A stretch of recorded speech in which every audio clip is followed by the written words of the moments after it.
Hello everybody, welcome back to my channel.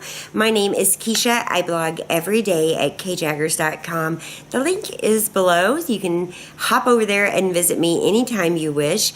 So I was trying to film originally at my desk, but I have recently hurt my knee in a tubing accident. So I actually decided to go outside and kind of prop my leg up on the chairs, and it's so pretty, but the wind was insane. So I just decided to give up, come right here where I'm comfortable and film this video. So I hope you don't mind, the casualness of it today. So I am back with a question and answer video. I get so many questions about my ex-husband and about how we parent and how we get along, and just that topic brings so many questions from you guys. So I know there's plenty of parents that are unable to get along for whatever reason, and they're trying to parent and they're trying to raise kids together, and it makes it really difficult.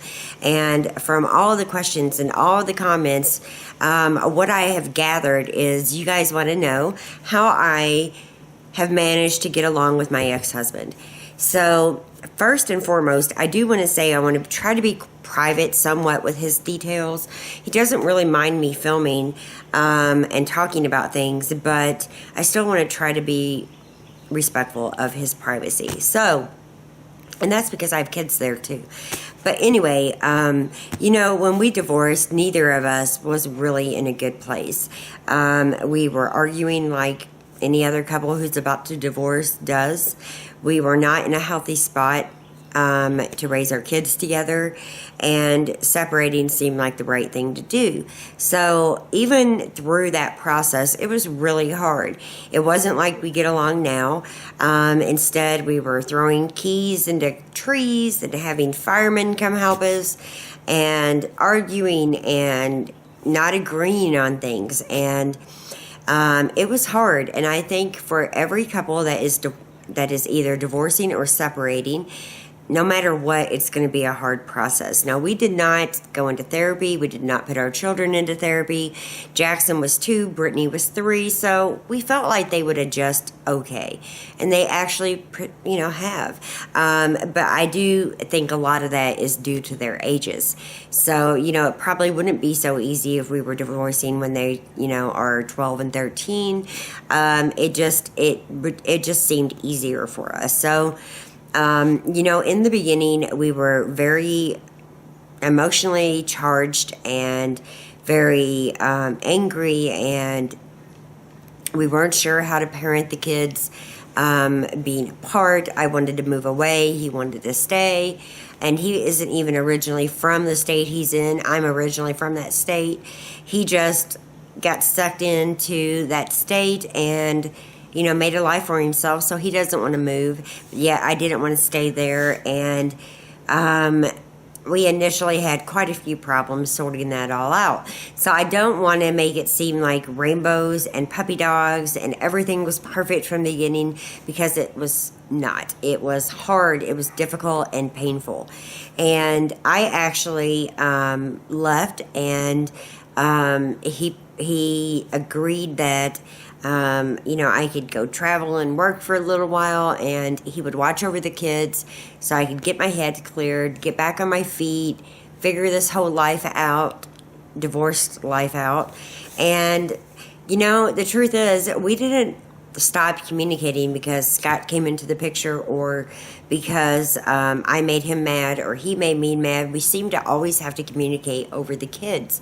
So even on our worst days, we could be like ready to wring each other's necks, and he could say Brittany fell and hurt her knee, and everything about him just stopped, and it went directly towards our child and what we needed to do, or how we needed to help her, or what changes need to be made.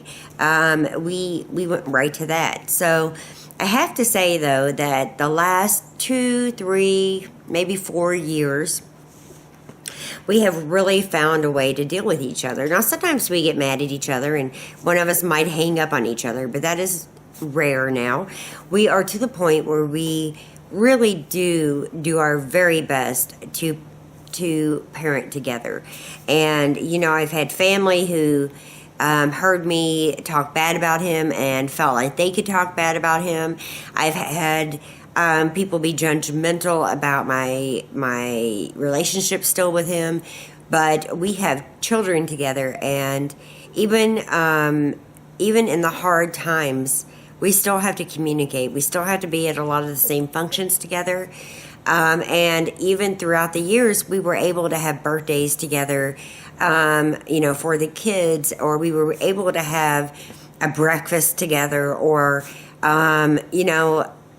we just wanted to make the kids feel like we could be apart, but we could come together for them. And they really haven't known it any other way. They've seen us fighting here and there. But for the most part, to them, we have done our best to show them that, we love them regardless of what happened with us. So, my advice is simple.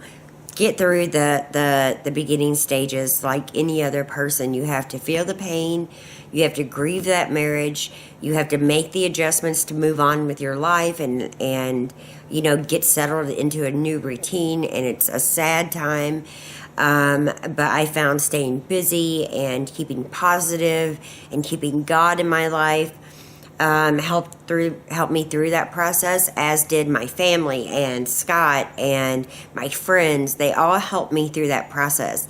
And you just have to take it. I mean, I know it sounds awful.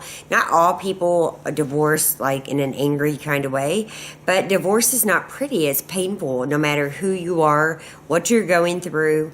It's going to be painful. You're either hurting somebody, or you're getting hurt, or you're realizing that the family you dreamed in your head is not the family you have in reality. And you have to be strong and get through that. And like I said, leaning on your friends and your support system, and speaking as little to the other person as you can, especially negatively, and not talking about them to the kids in a bad kind of way, which we've always really done a really good job at maintaining. Now with Brittany and Jackson, I can say, you know what, your dad was being so stupid last night. I can't believe he did this or did that, and it's really not going to traumatize them. But with another child in our home, I can't and won't say anything negative about his other family, because we're all in this together as parents. And that's what I'm so thankful about with my ex-husband, because he just got on board. He got on board with custody, and he got on board with figuring out holidays, even though he is a little bit different than me. That's one of the major areas we differ, is scheduling. He likes to plan about 2 weeks out. I like to plan like 2 years out. So we do our best with that. Text messages helps a lot, but you have to be careful, because some things can be taken really bad through text messages, because you don't hear the person's voice. You don't hear or see the emotion. You don't know always which way to take it. And so the best, thing you can do is communicate as little as possible in the beginning, except where your kids are involved at. When you have to discuss what's going on in school, and you have to discuss maybe behavior problems, or problems that the kids are having with the divorce, or new things, or people that are popping up in your life, you still have to deal with those. And you're gonna, you pick this person to have children with, regardless if you meant to get pregnant or you didn't. And that's just my opinion. So you have to do your best to pick better if you don't like your decisions and you don't like the kind of person you're with. And, we all have to take stock of our own inventory, figure out where it went wrong at, what we can do better as people in relationships. And you have to, do the homework to get through it. It was super painful for me. It wasn't painful because I loved him and I wanted my marriage to work. That was not the case for me. It was painful in the respect I didn't want to break up our family. I never wanted to be divorced, but we weren't happy, and it was just overall painful. And one thing I can say about him, he never really let the outside world influence him, like his parents, my parents, my grandparents. friends, neighborhood people, anybody who was like negative about me, that really did not change things. He stood in his own beliefs and he made his own decisions, and we actually made most of the decisions together. So, it was easier. And I think it just takes time. I think it takes a time of adjustment to get through the initial shock and pain and life changes that you have to go through. And then I think it's like a mutual respect thing. I'm not going to like always the way he parents. I'm not going to like his decisions. I'm not always going to like the rules of his house. I don't even like how clean his house is sometimes. But I do like him being a parent to my children. So I don't see the reason to stay on him. I'm not married to him any longer. The small things are nothing to sweat. It's what's going on with our children, what decisions are best for them, and how we can come together as a family. Because no matter what, if Scott was to come in and out of my life, maybe a divorce was to happen. I don't think that will ever happen, but say it was.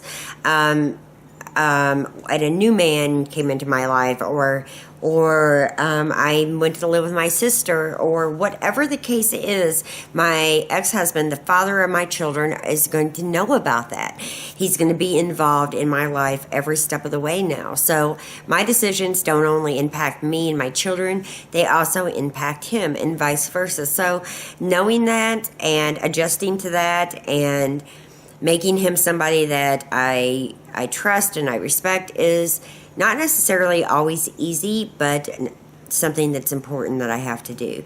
So I worked hard on that, and Scott has helped me deal with him too, because, even on the hard times when I'm like failing and we're like bickering back and forth, sometimes Scott has been like a mediator and kind of helped work through the problem. And I have to say my ex-husband has been a lot easier to deal with than a lot of others. One of the main reasons for that is he has remained primarily single the whole way through. He's never lived with anybody else since. He's never had any type of full-time relationship since. He's went on a few dates, but there's not been another woman trying to parent my children. So I feel like that stress, where a lot of other women are dealing with that, is something I have not had to deal with as of yet, and it's been quite a few years. But even if there was another woman, I'm not necessarily one of these people who would really care as long as she was kind and good to my children. His relationships are his. But even in my relationship, there are times when, I have to listen to him sometimes. It's important. And we have to do things together as a divorced couple. And, in my opinion, I think just putting the kids above everything and trying to keep that in mind as you go through those harder times, during the adjustments will help things. And, some people who are splitting up want to talk and another one doesn't. And I think it's important if you can just stick to what's best for your kids, what you need to discuss for the kids, and let everything else kind of go by the wayside until you can get that handled, until you get to the spot where you can discuss everything without fighting, or you can be in the same room. I know couples who haven't been allowed in each other's homes because it was so intense. And it's not like that with me and him. It really never has been. I've went up into that house a million times. I do knock, even though I feel like it's still like one of my homes, because we bought the house together. I made memories. My kids are in there. I want to see it. So I don't feel bashful, and he's never really been bashful about letting me in and out of the house. The same with our home. He's been to our home. We have him on video and such. And we have, just worked hard at it. And that's the truth. It doesn't come natural to want to continue to talk to somebody who maybe has hurt you or angered you. But when you have children involved, you guys, you can either keep their lives a mess and traumatized by hearing you fight all the time, even if it's over phone, about child support and about all of that stuff, or you can try to handle things in a positive, kind way. And if it does get difficult and the phone call becomes hard, or the visitation becomes hard and you are not getting along, be the bigger person and just leave until things cool down. I know there's a lot of moms out there where the dads aren't helping at all, and I can't really speak to that. My own father would kind of fall into that category, but thankfully, I have to say this, that God has blessed me with a pretty decent ex-husband. He's more like a friend, and I don't speak to him every day. I speak to him maybe once or twice a week, actually as needed, and for the most part, we get along pretty well. So, I hope that answers the question. I don't have any big tips except be kind, be courteous, put the children first, don't fight in front of the children as much. We all have, we probably all will at some time, but the less you do it, the better off your children will be. Trying not to talk bad about the other parent, and he really doesn't talk bad about me. Sometimes we kid back and forth, but it's nothing serious. And just remember that a life does go on, and you're going to have to co-parent with this person for a long time, especially if your children are younger when you divorce. Even older children, you got to be at weddings and graduations and stuff like that. So make a schedule on what works for each other, parenting wise, and different laws in different states will help you with that. But divorce is messy. You never divorce the same person you married.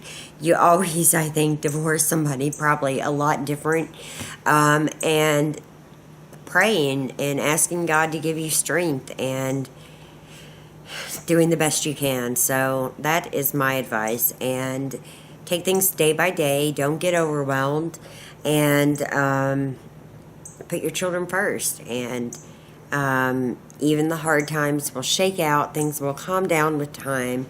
And just try to have the mutual respect that you both are parents. You both want the best for your children. And remember, the more people that love your children, the better off your children will be. So I think it's ridiculous counting out the grandparents of the exes. And, I think we have to come together. Like my ex-husband's mom, she's definitely not one of my favorite people, but she's done so many wonderful things for my children. It's hard to be mad at somebody who really loves your kids. So keep that in mind. Try to be flexible, and just try to be kind. And it hasn't always been that way. There's been plenty of things I've done that have been wrong and hateful, actually, to him, and vice versa. But thankfully, it didn't take us too long to get our heads out of the clouds, stop holding each other responsible for things in the past, keep a very narrow and direct focus on the objective, and that's raising beautiful, healthy kids who will be a loving part of society, who will make an impact, take a stand, be good people. And that's more important than any fight you're going to have with any ex. So you always have to keep that in the front of your mind. You have to go with it with an open heart. There was something that brought you to that person to begin with that you had a child with. So try to not necessarily go back to that, but remember that there was something good about them, even when things are hard, because it's very, very difficult. And I'm blessed to be at a point in our lives where, we can talk and we can share what we think, and we can discuss stories about this child and that child in our lives. And Scott can be involved in those conversations, and we all just get along in harmony. And I don't know if it's always going to be like this, but I can tell you he's been a very easy ex to deal with compared to some others. So I feel like, maybe God didn't bless that marriage. Maybe I didn't work hard enough to save it. Maybe he didn't work hard enough to save it. But regardless of all of that, we have beautiful, healthy, happy kids. And that's all either of us want. We can deal with the relationship stuff on our own. We can start over and have new lives, but we will still be parents to Brittany, Jackson, Jordan, Laura. Laura's my older, he's saying stepdaughter, but Scott's daughter, and Zane. We are all interconnected, and we just want our kids happy. And I'm not, mom of the year by any stretch of the imagination. I make mistakes. The kids have taught me a ton.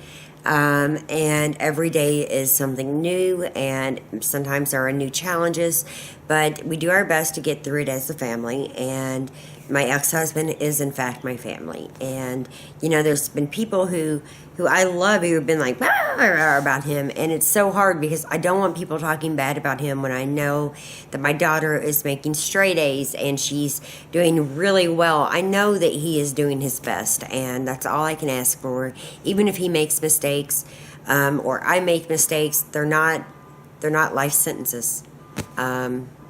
What is a life sentence, though, is being a parent. So that is never going to change, and we just want to get along for them. So hopefully this video might help somebody. I don't know. I don't know if I gave you absolute details on how to make things work, but being nice, caring, considerate, even when somebody hurts you, is a lesson we can all learn. So forgiveness is giving up the right to hurt somebody else for hurting you, in my opinion. And I think we forgave each other a long time for the shortcomings, that led to our divorce. But I am happily married now. He is happily adjusted. He likes the single life, being able to do what he wants without, having to answer to a female besides our daughter. And, we're okay. We're in a good place. So you can leave your questions or comments for the next video below.